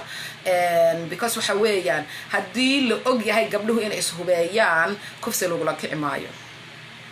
inaguna in nafteena saxna way tahay ha raacin qof aanad garanaynin nin yaanu ku sasabanin waan halkan aan ka sheegayay waan kusoo qorqoray tactics men use to rape women tacticooyinka ragga qaarkood ay isticmaalaan sida dumarka u kufsadaan waa dalya dibadba anuma kala qaadayo yani imika ragga inta xun baan anagu ka hadlayna kama hadlayna nin fiican nin sharaf leh inaan edaab leh inamada sharafta edaab leh waa kuwii ka wacyigelay maalin walbay soo fadhiistaan ilaa imika way wadaan muxuu ahayd in mudaaharaadkii online-ka ahaa oo ay maaragtay soo dhawaada asxaabta ay kaga doodayeen oo maaragtay uga digaayeen bulshada inaan maaragtay ficilkan oo kale lagu kicin isla markaana ay maaragtay fariintayada meel dheer gaarsiiyeen waxa weeye this is important inanta wax lagu yiraahdo waan ku guursanayaa walaalo oo waa lala sheekaysanaya waa lasoo dhaweynayaa inantii dalkii hadday iska joogto iyo hadday maaragtay dibad joogto labadaba inankii financial support inuu siiya laga yaaba hadiyada u iibiyo soo dhawaysto oo waxyaabaha samey taa macnaheedu maaha inuu dee ku guursado hadduu ninka ku yidhaan ku guursanaya kumuu guursan walaala meher kugumuu dhicin dhulkaaga fadhi wey macnaheedu weli xaq uguma laha inuu maaragtay dee maaragtay ku faraxumeeyo amaba maaragtay kugu qasbo waxaanad raalli ka ahayn sorry waxba ay soo horduulay marka wuxuu isku dayayaa to earn your trust inuu maaragtay kalsoonidaadii kasbado kalsooni kasbashaduna maaha macnaheedu dee in hadhow toole macdantaada u dhacayo because waxa weeye mustaqbalkaaga ninku seejinaya maaha dee waxa weeyaan nin dee mustaqbalkaa rabay marka habluhu ka feejignaadaan financial supportka lacag baa lagu soo diraya waa soo socda waa kusoo doonaya way ku dhacday hablo badan oo reer Nairobi iyo Tanzania iyo Uganda iyo maganaysa East Africa ay naga yara shishaysa jooga in meher beeneed lagu guursaday oo la yiri cidihiina aan ka qarino hadda dalxiis ama baan soo gaaray arin yaro degdeg reerkaan u imi mar raba inay reerku ogaadaan si fiican ba ku soo doonidaan laakiin maadaama aan imi dalkii inaan mehersanaan doonay oo ninkii inantii aamintay oo soo kaxaystay nin kale oo moodaysay in maaragtay meher saxsan lagu meherinayo oo sidaa lagu qiyaamaha bilii laga cararay way jirtaa believe me I'm talking about truth muxuu ahaydeenay iska ilaaliya ninka meelo private aad u raacdid haddii xitaa maalmaha hore meelo publica iyo ma garanaysa cafeteria jardino qofkii ama telefoonka wada sheekaysateen ma aragtay hadhow toole intuu kasbado kalsoonidaadi uu ku yidhaahdo aan iskugu nimaadno meeshaasi walaale biliis ama arrimaheeni guurka inaan soo afjirno weeyaan halkan kaale arrimo muhiiman kaala hadlaya biliis ha tegin halkaasi waayo waad ogtahay xamdada ku dhacday waxa weeyaan dee meel cidla abaa lala tegay sababtii la doonaha lagu geeyay maanta ina lama joogto waxaa kaloo dhacda in lagu isticmaalo qof kale kusoo kaxeeya si kasta haddii lagugu taagi waayo smart tahay wax laga yaabo qof kale lagu soo adeegsado maaragtay aanad ogeynba warba u hayninba hadday shaqool tahay hadday tahay ma aragtay gabadhaan noo keen aan la hadalna biliis wanaagiyo ma garanaysa guur baan ka rabnaa oo qofkaasi xitaa been loo sheego ama qofkaasi ma aragtay lacag lasoo siiyo siyaabo badan baa lagugu soo jiidan karaya markaa dadka aad raacaysid biliis meesha aad ka shakdiyo qofka aanad garanaynin gudaha ha gelin banaanka istaago excuse yourself I will get you walaalo earsug so you have to be always careful yaynaan eeganinun gaari yaroo dhalaalaya inan yaro qurux badan yes inan walba iyo inan walba uu jecel yahay nolol wanaagsan iyo qof uu moodayo dee inuu maaragtay sida kale daacad ugu yahay laakiin waxa weeye haddii aad maaragtay ka fiirsan karaysa inaad ka fiirsatid did you share the program then abdi abshir waan kasoo qabanaya halkan aan kaa soo qabanaya liveka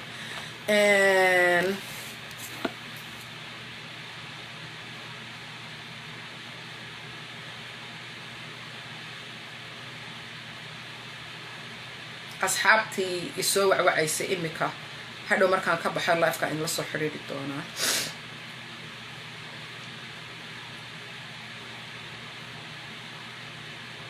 ma ka doodaysaa baan qof u qorayaayo su qof iisoo diray buu yihi xeerka akhri xeerka dooda gabadha wasiiradda lagu haysto qofka akhri igu yidhi baan ku diray fariinoo le ma ka doodaysaa anyway sidaan idinka codsaday qofkaan soo qabta ma doonaayo inuu madax caayo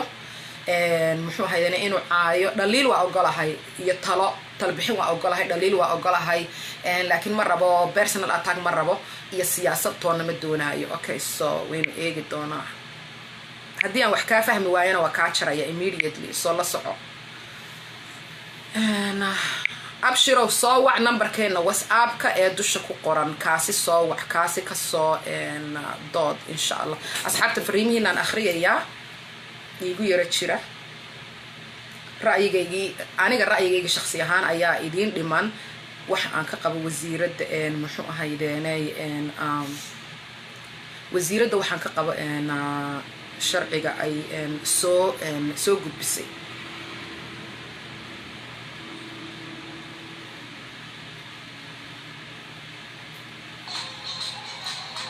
dhegaysta heesta yara dhegaysta fariimihiinaan akhriyayaa imika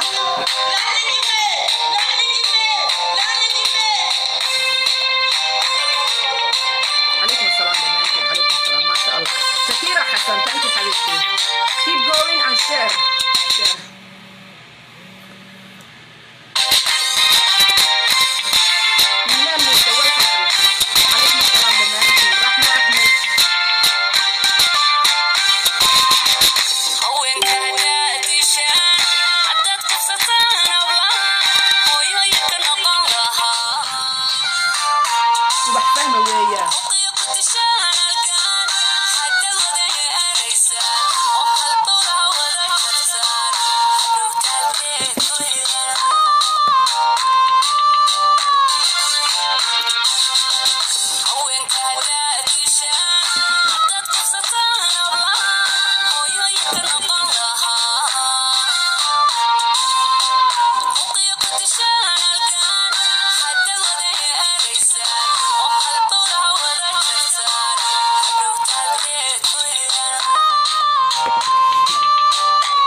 نشوع علي واد بحصلت حبيبتي مريم رومي لهتني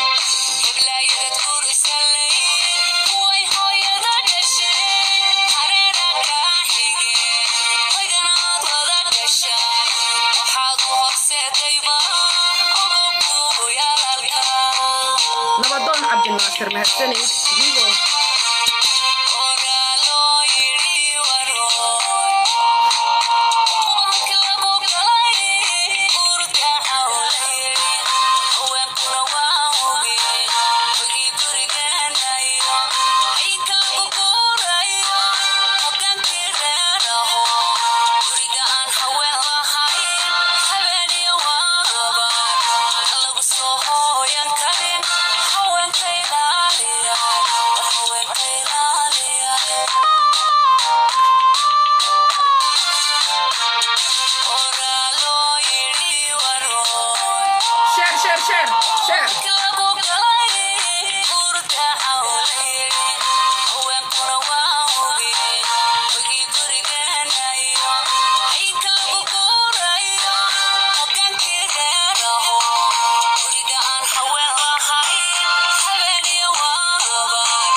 يا سلام ما شاء الله وبحفهمه ما قرني أبوانك هستا قري وحمودن يهاي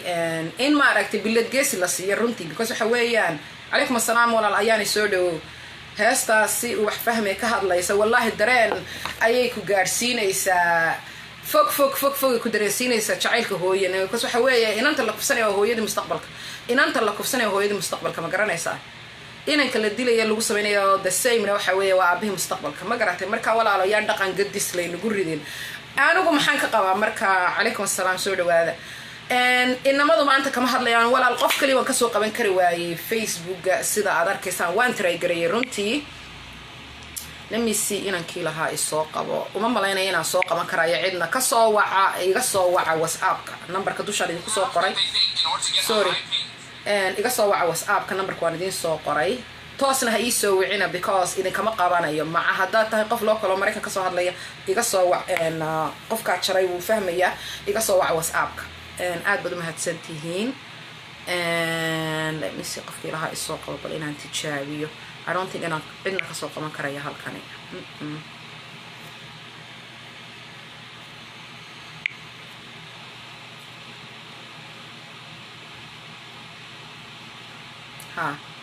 but anyway waxaan doonayay inaan ka dhiibto ra'yigayga aniga laftakayga waan ka sii baxay wallahi wala iyaala wallahi billahi taala wala badan ba iyaala inaan baxa weeyaan intaas uma rabay inaan idin la soo share gareeyo waan ku farxay in maanta muxuu ahaydeenay ururadii haweenka iyo dawladda xubno dawladda kamid ah iyo ururadii haweenka inay isku yimaadeen reerkii soo raacay family gabadho ka baxday iyo muxuu shacab taageerayay oo ay maaragtay si nabad leh u soo magaranaysaa isku soo aruuriyeen oo isku soo organize gareeyeen isku yimaadeen iyagoo meel uga soo wada jeeda tacadiga lagu hayo dhalinyarada iyo magaranaysaa dhalinyarada iyo haweenka iyo caruurta iyo hooyooyinka Soomaaliyeed siiba kuwa danyarta ah waayo qof la og yahay in wax iska celinay cidina uma tagto ana runta idin sheegaya inaan wasiir ilaahay kuma keeno waa walaashana inagoo kale weeyaane nin u bareeraya ma jiro og yahay in dhafoorka laga tooganayo ma garat oo nabadeedu sugan tahay kuma dhacayaan laakiin tamaskiinta ah iska rayidka ah taas ayaa loo tagaya ma garanaysaa muxuu ahaydeenay marka aad baan ugu farxay inay ururadii haweenka iyo familigii iyo shacbigii gabdhaha activistka qaar badan wajidooda ku arkay ma sha Allah social media waxaan jecelahay hadii halkan iga daawanay ama ay daawan doonaan inay igu soo darsadaan inaan wada socono way waxa weeyaan anytime aad ma aragtay doonaysaan inaad maaragtay wax ila wadaagtaan feel free aniga iyo cidii kale maaragtay social media ku jirtaba it's very important maaragtay in aanaguna cod dheer idin noqono oo aan maaragtay fariintiina maaragtay aanu gaarsiino meel dheer oo maaragtay aad maaragtay kalsooni buuxda u heshaan anigu maanta waxaan ku soo qoray xitaa qodobadeeda cidii soo wacda gabdho magacaagii meesha joogto qari hadda doonaysid doodana ka qayb gal wixii taliya tusaale dood maaha waxa laga doodaa wixii maaragtay muran ku jira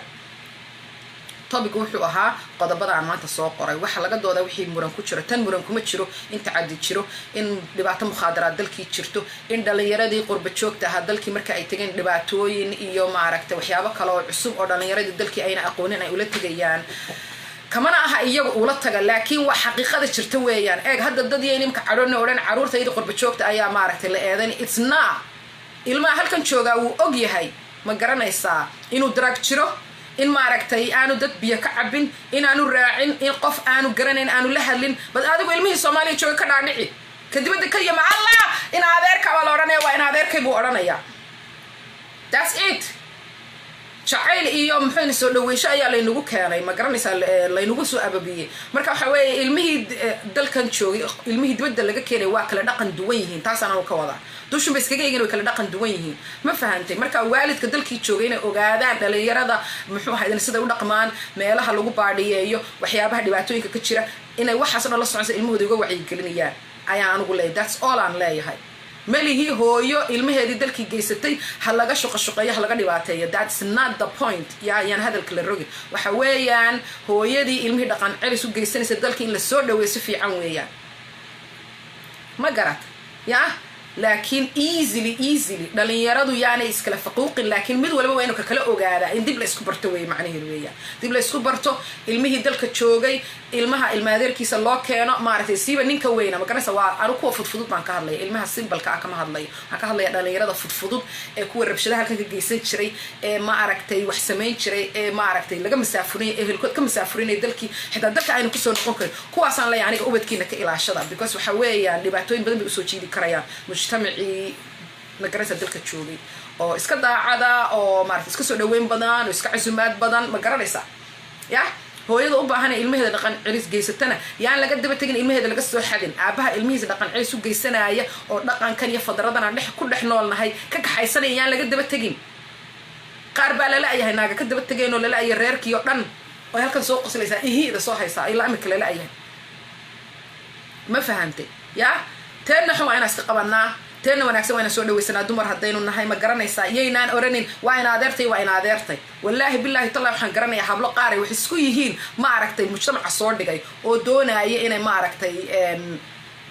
runta ka sheegtay reerahay ka haysatay gabadhana lagu eedeynaayo waa eedeysan wali ya وهذا ولا سود ما تدنا لايف كذي أركاي إن ولي وأذيسن هبلا أي وحسكو يهين على ريره مي ريري عاد كحيستي مي قبيلكم سبورت كرينين رير كاس أي كحيستي لبدا رير اللي لا يهيسيب لبدا رير توس لو أجيه اللي لا أنت أن لو أجينا الله أعلم يا وأنا إلى عشان حدوده إن عرورها الحظ يلا قصاري ناقة كحيسته ناقة لو ديبة ناقة حبشية ده هديك لب حس المحدود المصومالي دوت أكتر المها للصحة ذي hello wake up حدودها إن لك عويان يا ناق المحدود كلب حس أما ديارة كلا دوفيس أو أين دلنا دل الشهادة دل الشيء السدين فالص هذا أساس رئيس أنا قم قرنينه لكن المبقنا أيو عمصنا فورو هو جني هذا أركتان كده بتجوي دي ومرمر بدك بس كسارني بدك كل جوش بدك إنه حدودي وسكود فريهين وإن لا بعرف sometimes وحوي واسدي سيدا المصومالي دلك لو قلب بحكرة سيدا المصومالي دلك لو هو يجب أنا روح أنقرأ أنا عيال وعرور تلقنا هذه إذا حدها ولو رنشر مساجد هبل بالجيني إلما سما بوليس ستيشن كأقولوا إلما لو وايد شري ما بو دعي شرين به إلما هو لو وايد شري ما يدعي شرين ولا على يال أنا يدين شيء جاية ما يدعي شرين فهم إلما لو وايد أنا أقول ما يعني قو إلما يروح عياله أبتر الصدي أنا أبتر الصدي أقول له إيواي أقول له ماي markii dambana la iweydiiyay tahay oo waxaan ku yiri ilaa 10 awow kor u dhaafay awowgii 20 la igu yiri ina hebel weeyaan la isoo qaaday la ii keenay you know so macnaheedu waxa way ilmihiina bar magacooda bara wala na qaybsiin jiray haybta ilmahaaga aabihiis bar ya ما قرأتي شنشر مركان أها إلا لما تنأو أيان أنا ومحمد حفظ السنة يا بيل يسكو شيء ناقو توصو سلفون كان هل كان كله وذا شرتان الماذر ريال وكبح سوق شمد ويقبل كان يقبل ساسا وذا هاي ساسا وذا هاي هبي يمن أنا والله كوش بالمركز الصومالي ساسا وذا هاي كبح ولا لا don't do that please don't do that المهاجة أمريكا هدو كل شيء مجا عيسى أوجس كلية تعالوا ريجستر جرايا مجا أبها عروت أمريكا كم ما بحسوستان أنا يدين شيء جاية المهاجة مجا عيسى مجا أبيه مجا أوجي يا عدة ويا هاي عب معها يا الله إن أنت يا أهل ما أنت لو يتكهد ليس ولا شيء حتى السوشيال ميديا كهد ليس تري قبيل كي قبيلة ده هلا كلا صار قبيل كي قبيلة ده هلا كلا صار يتلو ولا هو رمتي ilmahaaga qabiilkiisa inaad u sheegto oo haybtiisa bartuu ciddu yahay isma qarinaayo af dheer baan lahaa oo haddii meeshaan doonaan ka dhaco waa laysoo helo maan lumaynin haddii la xadana waan sheegi lahaa intaan ma garanaysaa ilmihiina sheega ilmihiina bara haybtooda bara aabahood bara dadkooda bara dhaqankooda bara diintooda bara ya cidda ay yihiin bara war ma ayayda baad ka liidataan ya oo boqortooyadooda iyo meel kasta noo sheegi jirtay oo ilaa imika aan ka sheekeeyo maxaa idinka siya laxooxda marka la dubayaa lanoogu dul sheekayn jiray hooyooyinka imika waxa weeyaan walaalayaal waqti u sameeya iyaguna way daaleen in la caawiyo weeye hooyooyinkii share please waxay ilmahaaga haddaan adiga wax u sheegin wuu dhumayaa ya haddana taariikhdii dadkiisa u sheegin dalkiisa u sheegin cidda uu yahay ya hooyo kastoo ooyaysa oo ninkii qabay uu dhibay waxa weeye ilmihii inankeeda wuxuu maqlayaa uun ragow inkaar idinku dhacday balaaya idinku dhacday anu waxaan imika mar walba carabkayga uga dhowro aan maalmihii dambe siiba aan idhi waa inaan kala saarayoon idhaahdaa rag maaha kuwa dembiyadan geysanaya kufsi iyo dilnin geysanaya nin raga maaha waxa weeye waa shaydaan ninka hagaagsan looma eedayn karaayo ragga sharafta leh waa ragga kacaaya waa ragga xidhxidhaaya waa ragga qabanaya waa ragga maaragtay gacanta kusoo dhiga waa ragga ka daba tegaaya magarad waa ragga sharciyada dejinaaya waa ragga diinta u doodaaya waa ragga aan cidna u aabaysanaynin ee xitaa cay iyo wax kasta hadii la iskugu daro maaragtay xaqa u taagan ma garanaysa laakiin beeniya runtay baa dheeraysa dee beentaa dheeraysa beeni raad male soo lama odhan hadday hawada raacdo khalaas waxa weeyaan waxa ilmahaaga kow ceeb maadaad tiraahdo hooya ina ayaa tahay ya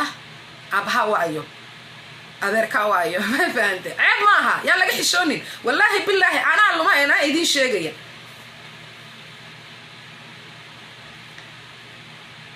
anaa lumay weliba waan dhaga adkaaya aniga baxsaday oo doonaya inaan tago meel ma garanaysaa siyaaro reerkayga la samaynayay baan rabay goor hore inaan aado oon arko neefafka la qalaayo oo badahaasaan galay ilaan faduuliyad baan ahaaye waxaan kugu iri waan carare waxaan anaaba toosu tagaayo si waayo baska caruurta lagu qaadaayo iyo dumarka iyo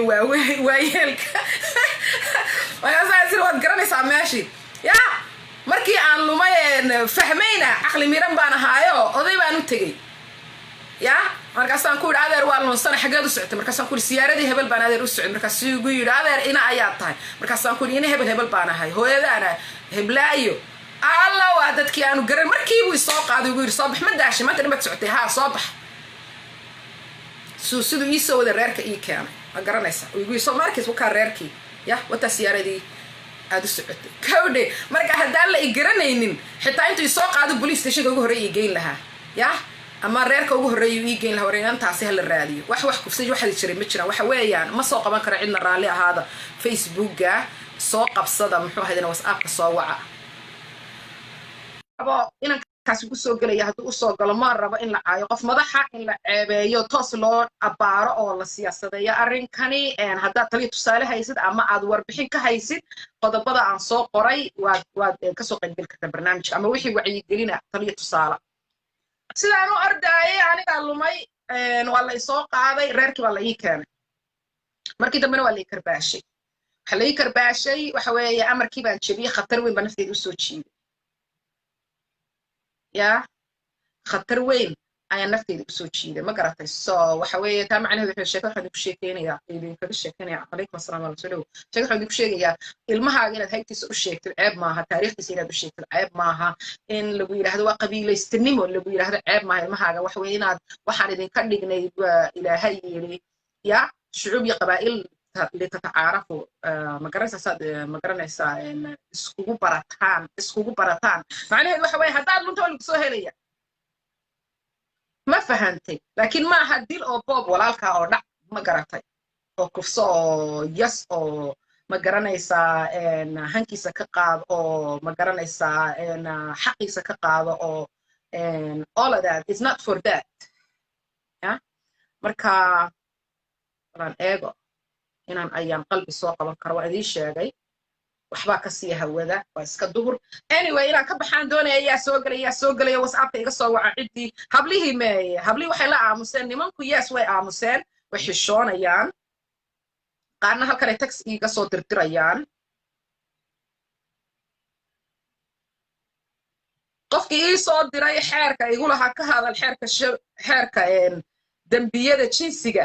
ee wasiiradda lagu haysto markaan ku yidhi adigu ma ka doodaysa aan kusoo qabtay xagga whatsappka wuxuu igu yidhi markaan si fiican u aqriyo kulaha anigu waan akhriyey waxa la iigu soo dirayaa halkan ha soo dhigto macnaheedu waxa weeyaan waxna halkan rabo anaa soo dhigay laakiin adigu haddaad rabtid inaad ka hadashid dadka soo dhex dhig ayaanay walaalaan eegana kusoo qaban karaayo bal bax oo soo noqo sugsug ha bixina balaan eegana kusoo qaban karo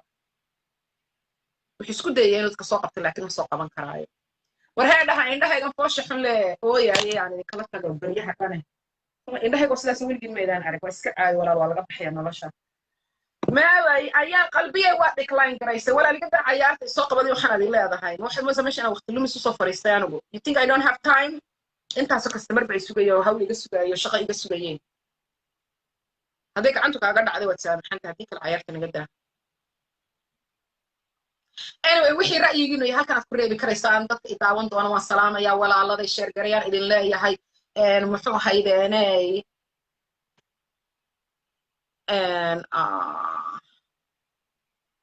ayaana whatsappka iga soo wac walaalo badahan ka baxay sugu whatsappkan idiin soo qorayaaye so aniga whatsappka idiin soo qoray maaha waryaaraheen anu maxaan idiin qaban karayaa laba qof waxaan islaa weliba dadkii taliya tusaale communityga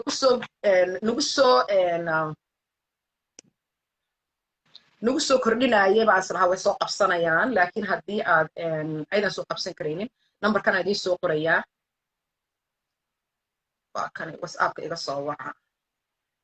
haddii kale ra'yigaaga ii soo gudbo haddaan rabin inaad hadashid waa okay ana akhriyaya dalka aad joogto unbaad iigu soo qoraysaa iyo inaad gabar tahay inaad wiil tahay waa kaasi numberka lamipine soo waca numberkaasi soo waca I'm gonna read your comments because fariimihiin inaan akhrin horta numberkaan eeganaan idin 614 haye ha waa saxsan yahay aan eego qalbiye uu ii soo qaban waay isna iyo fault uma malayna adiga tahay ayaan qalbiye numberka iga soo wac imika marka hore waa numberka save garaysataa dabadeedna aadna soo wacdaa whatsappka naga soo wacdaa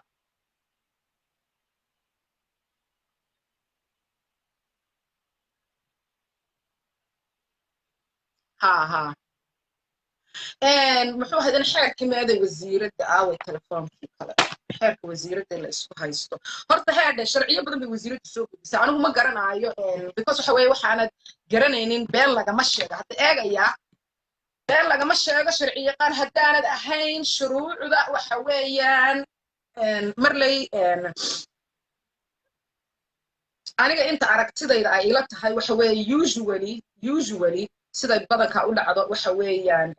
sharci marka la dejiyo dee qareeno ayay leeyihiin muxuu ahayd dawladdu sharciyada dejiya oo ma aragtay xubnaha baarlamaanka markay ansixinayaan kala taliya xeerka soo qeexa shariicada ku salaynaya because waxa weeye dawladaheenoo dhan waxa weeyaan sharciyada aynu wada leenaho dhan waxay ku dasalaysan yihiin quraanka kariimka alxamdulilah rabbil caalamiin inkastoo hadda laga doodaayo lalahaaba laga saaro xeer ku jira xeerarka I think dawladda Soomaaliya gabadh ay ka hadlayso iyadana la haysto ha ka soo iga soo wacen whatsappka huna you have to call me from whatsapp and qareena waxaan soo diyaariyaa qareenadu marka waxaan soo diyaariyaan waxa weeyaan qareenadu marka waxaan soo diyaariyaan waxa weeyaan iyaga u dhiiba golaha baarlamaanka oo kala jajaban ayagaa sii dhuuxa sii bahalaya aniga saas iga dhaadhacsan aragtidayda yar because aniga parliamentarian ma ihi ma fahantay so inta yaran ka aqaano dee xeerarka baarlamaanka caalamiga ma garanaysa then say salaamu calaykum walaalo ha ma gabadh baa tahay walaalo waad ku jirtaa khadka hello salaamu calaykum waad ku jirtaa walaalo sidee tahay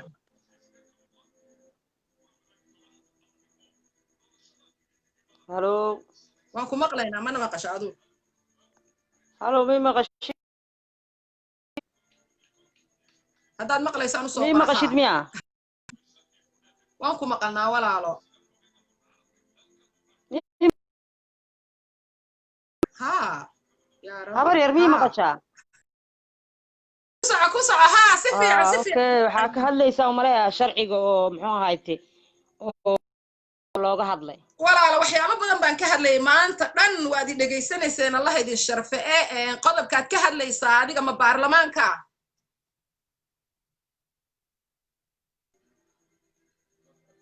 hello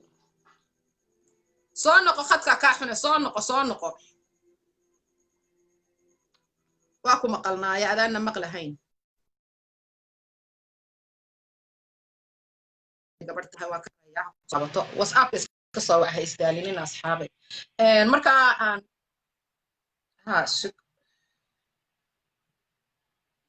salaamu calaykum walaalo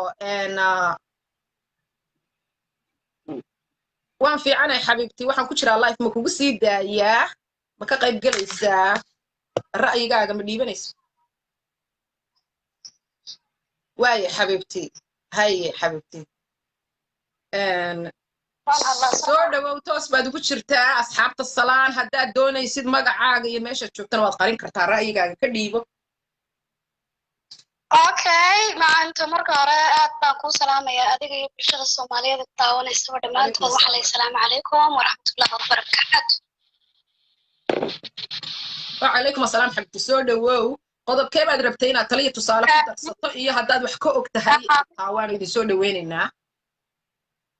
milga walaalo macaanay horta waxaan ka hadlayaa kufsiga loo geysanayo dumarka Soomaaliyeed walaalo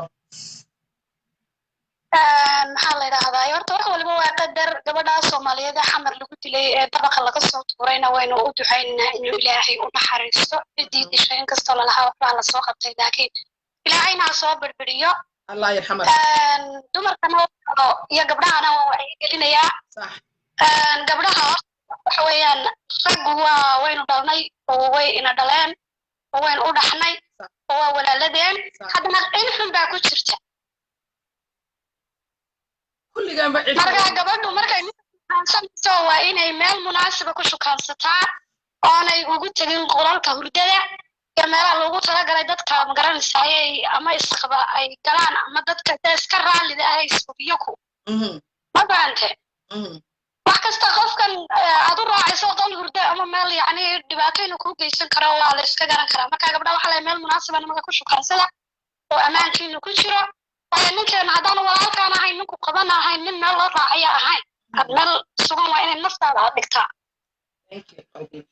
waxaan doonay inaan ku weydiiyo marka waxaa laga walaala gabdhaha Soomaaliyeed ilaahay hayda ilaaliyo idinkuna is ilaaliya inantaada ilaahay ha u naxariisto walaalo ilaahay ha u naxariisto adiguna waad mahadsan tahay wanaagsan aad asturan tahay haddii ilaahay ka dhigo inuu ugu wado adiguna haddii ilaahay ka dhigo miliga qurux badanay aad baan kusoo salaamaya walaalo waxaan doonaya inaan ku weydiiyo su'aal muxuu haydeenay maxaa ka qabtaa guurka dhalinyarada muxuu haydeenay la jiitimeeyo oo la daba dheereeyo oo dhowr sano la isdaba socdo ma aragtay kaa maxaad ka qabtaa aragtidaada wallahi aragtidayda walaalo waxaan ka qabaa inuu qaab daran yahay oo aan wanaagsanayn dhalinyarada labadiisa cajabiya markay ehel bartaan oo magaranaysaay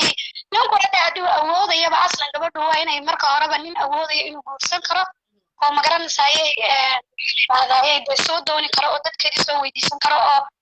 dhaqaalaha maaha inaad tiraahdo nin adduunyo raba yacni nin adduunyo haysta matalan maaha inaad magaranaysaay xoogga saartide nin kasta oo awoodi karo inuu ku guursado waqtigan aad kala hadasho tiradayna ka soo gaabi way khayrkaa ku jiro sharaftaa ku jirto diinteenna magaranaysaayay ina faraysa inaan dadku muddo dheer waxaan wanaagsanayn baa ka dhalan kara aan fiicnayn moogta صح ma kula tahay inaynu haddaynu hablihiina nahay dumarkii Soomaaliyeed inaynu u soo noqono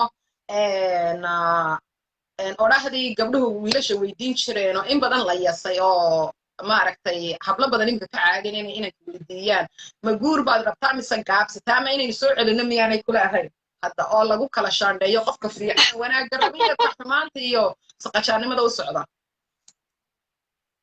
ما والله ولا لو وناكسنتها gabadhu horta marka hore waa inay miisaantaa iyadoo miisaaman qof macquula ka tashata way rag lama kala garan karo ilaa shaanda marisa boogtahay laakiin samiyaanahin inuu wax weydiino maxaynu ugala baqanaynaa su'aasha aan anigu ku weydiinaya waxa weeyaan inaynu weydiino miyaanay ahayn oo nidhaahno walaalo ma guur baad doonaysaa mise isbarashaad doonaysaa haddii xitaa la asturo gaabsiga laga baxayo waan ku fahansanay ujeedadaada milko waa gabdhaheenii hore sharafta lahaa inkastoo gabdhahan dambeba ay sharaf badan yihiin laakiin haddana waqtigan iyo casrigan iyo aaladahan iyo waxaa la iska baranayaa magaranaysaa keenaysa in inaan wax badan la wada socdo ama wax badan la isweydiinin ma kula tahay nin dibad ka yimi in xitaa ma aragtay aanu guur u soconin uu raaxaysi waxaanay ku magacaabaan iyo hawlo kale uu dalalkii ay u tagaan ya way jirtaa walaal dad dhaqan xun meel walba way joogaan wadankii bay joogaan dibadday ka yimaadaan ilaahay hayna sugo gabdhaha allaha sugo oo allaha ilaaliyo hilib baynu nahay moogta hilib bisil baynu nahay cid walba oo nimanka ka mida mid xataa wanaagsan baa marka ku arko inaad iska yaraa ma garanaysaa aanad xaajooyinkaaga aad gudanaynin ama aanad adadkayn kugu soo dhici kara marka way jiraan niman badan oo xunxun ilaahay naga ilaaliyo gabdhahana allaha ka ilaaliyo ilaahay gabdhaha ilaaliyo aad baa loo dhibaataynayaa isaga rabbigu weyne ilaahay waxaan ka baryaynaa walaalo inuu gabdhaha inoo ilaaliyo ma kula tahay in muxuu يعني إني ما وناكسر إني ما كان شاعر إسكا مرننا سيدا سو كلا ندانا هنا در مقول بعد سعوتا ما صار رواية بعوضة مقول بعد سعوتا هدو يرى هذا والله وقصوا قبتها إسكا طبعا محو شيء والله هدو يرى فيديو وناكسر بقول أنا ويدي أنا ويدي فيديو وناكسر بعدين يسامنكو يسوق حبيبتي إسكا خير قبائي مانا iska dul hadli kari mayna inaysaadna aan ku dhageysto waa inaan kaa faa'iidaystaan raba asxaabtuna ina maqasho inaynu weydiinayaanay ahayn ninka inuu guur rabiyo ama gaabsi kas waxa weeyaan daw iska cararayo wuxuu odhanaya waa laygu fahmayo waxa la odhanayaa bilka badan markaynu sheekaysano uu dee soo yara diirdiiramo waxay gabadhii odhanaysaa dee waar balukaas ilaa guur baan doonayaa dee reerkii ma soo diyaar garoobay diyaar ma tahay dee ya marka hadduu dabada yara يا دوات فهمي ساموك مركا هبلي وحا ويه يعني كحشوني مركا تلسي هبليهن قوردون كإميكا ما يحير هذا هبلو إنا هذا لما قور بعد ربطاني يهو سنين روايات كلا تسعودات هاي هذا إنا قور ربطو صاحب دينا كان ممكة وانا تربين وضا لقوقون كل هروسا كسي سعو تاسان كور رحساني thank you so much صاحب آدي هاي نمحوها أبي أصحابتنا سلامي aniguna waan kaa qaaday mar labaadna soo dhawow waana ku mahadsantahay mahadsanid xabiibti السلام عليكم إن شاء الله عليكم السلام الله يرحم الراحمين مرحومتنا حمدة ير إلهي هقول نحرسه وأهل الجنة إيادو ما شاء الله أمين يا رب كم أدين قبل مسوي حير ما هو قوم الله على حسين ما والله وأنا باهنا هاي نمان كتالية إدلني يرد أوان باهنا هاي يرجع وين بحويه إنا والبا أرتبو ليه أدير بوليه إلما أدير بوليه ورإنما ديان لقى مشغولين ورإنما ديان لقى مشغولين ورإنما ديان لقى مشغولين وركذا بتدرن لها للسوق وربليس بليس وحويه ولا دبي هاي ضلك عدو ما بقنا نديك عين وحويه يعني أنا قد إذن كان يدين دبت عنا هاي وحلينا ولي أمر الرجل ولي أمر جها شرفت إلى هاي كمو قادينه هاي سخبتان انتو دحنا شرفتك قادس مجتمع او دان كل جود بما ما فهمت ان ايغ اصحاب waxay soo qoreen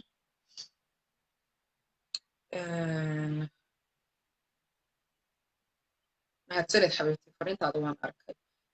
fariimaha aad soo qorteen xagga shaqada waan habsaamay isuga maada inanti lahayd soo qabo walaalo whatsapp-ka ka soo gal oo iga soo wac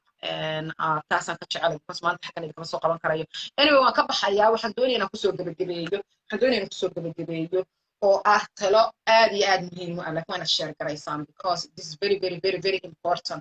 usually-na muxuu ahaydeenay intan yar warbixintan inoo soo diyaariyay inoo soo aruuriyay de waxa weeyaan dad badan ayaa shaqadan ku jira gelina doona waxa weeye waa just the surface uba la taabanaya iminka mushkiladan waxaan rabnaa inay totally aanan maaragtay dib ugu arag community-ga wax kufsad iyo balaayo aan ma rabno because waxa weeyaan dhibaatooyinkeeni kale inaan focuska saari karaynin ma garanaysaa anigii shaqadii si fiican maan wadin dhowrkan maalmood waxa way ka waran imagine hooyadii iyo reerkii iyo abtigii yarta soo korsaday can you even believe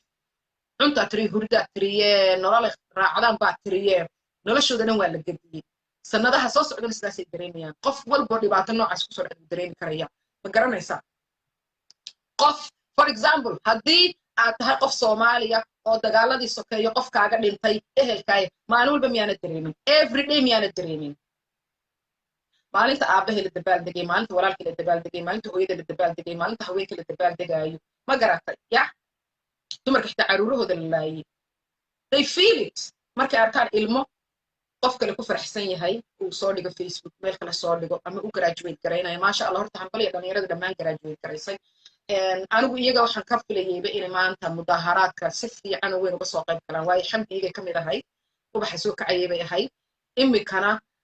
ma aragtay ilaa hadda inay culays saaraan wasaaradda tacliinta iyo wasaaradaha oo dhan ay waraaqo u qoraan ma aragtay haddii mudaharaad dambe laga qabto mudaharaad nabadoon ah hadda eegaya sidii mudaharaadkii hadda dhacay oo kale fiicnaa ay fadhiyeen dumarka boorarkooda soo qaateen ay nabadda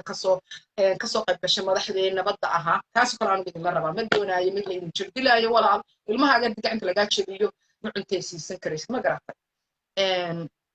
oo dacwad waxaagii galaan oo inta police stationka lagu geeyo askari saqajaana hadduu doono edab daran kaa daba yimaado gurigaaga arko dee dhibaato intaa kasii badan kuu geysto ma garatay marka we don't want that aad baan idin salaamayaa waan ka baxayaa numberka safe garaysta dooda dambe waad kasoo qayb kartaan wixii aad maaragtay ra'yi ka haysaan waxyaabahan kasoo hadlay na muxuu ahaydane hoos kusoo qora waayo dad badan ayaa la gaarsiiyey sida aan filayo waxaan rajaynayaa qof walba aad ugu tuhmaysaan in wax ka qaban kara arrinkan pageka hadaad dhigto ka akhristo ama uu maaragtay ra'yiga ka akhristo commentaad hoosta ku qortay ama uu maaragtay daawado videogani waxay noqonaysa waxyaabo badan inaynu dalkeennii maaragtay ku dhisno oo fikir xor ah oo wanaagsan aynu isku weydaarsano inagoo adduunka dacaaladiisa joogna waxaynu ku wada fadhinaa salligaasina waxa weeye idinka ayaa ah ma aragtay kuwa aan anagu u hadlayno aniga ii hadlaysaan bertol haddaan haddi kari waayo nabar igu dhac ma fahamta aad baan soo salaamaysa salaamu calaykum waraxmatullahi wabarakaatu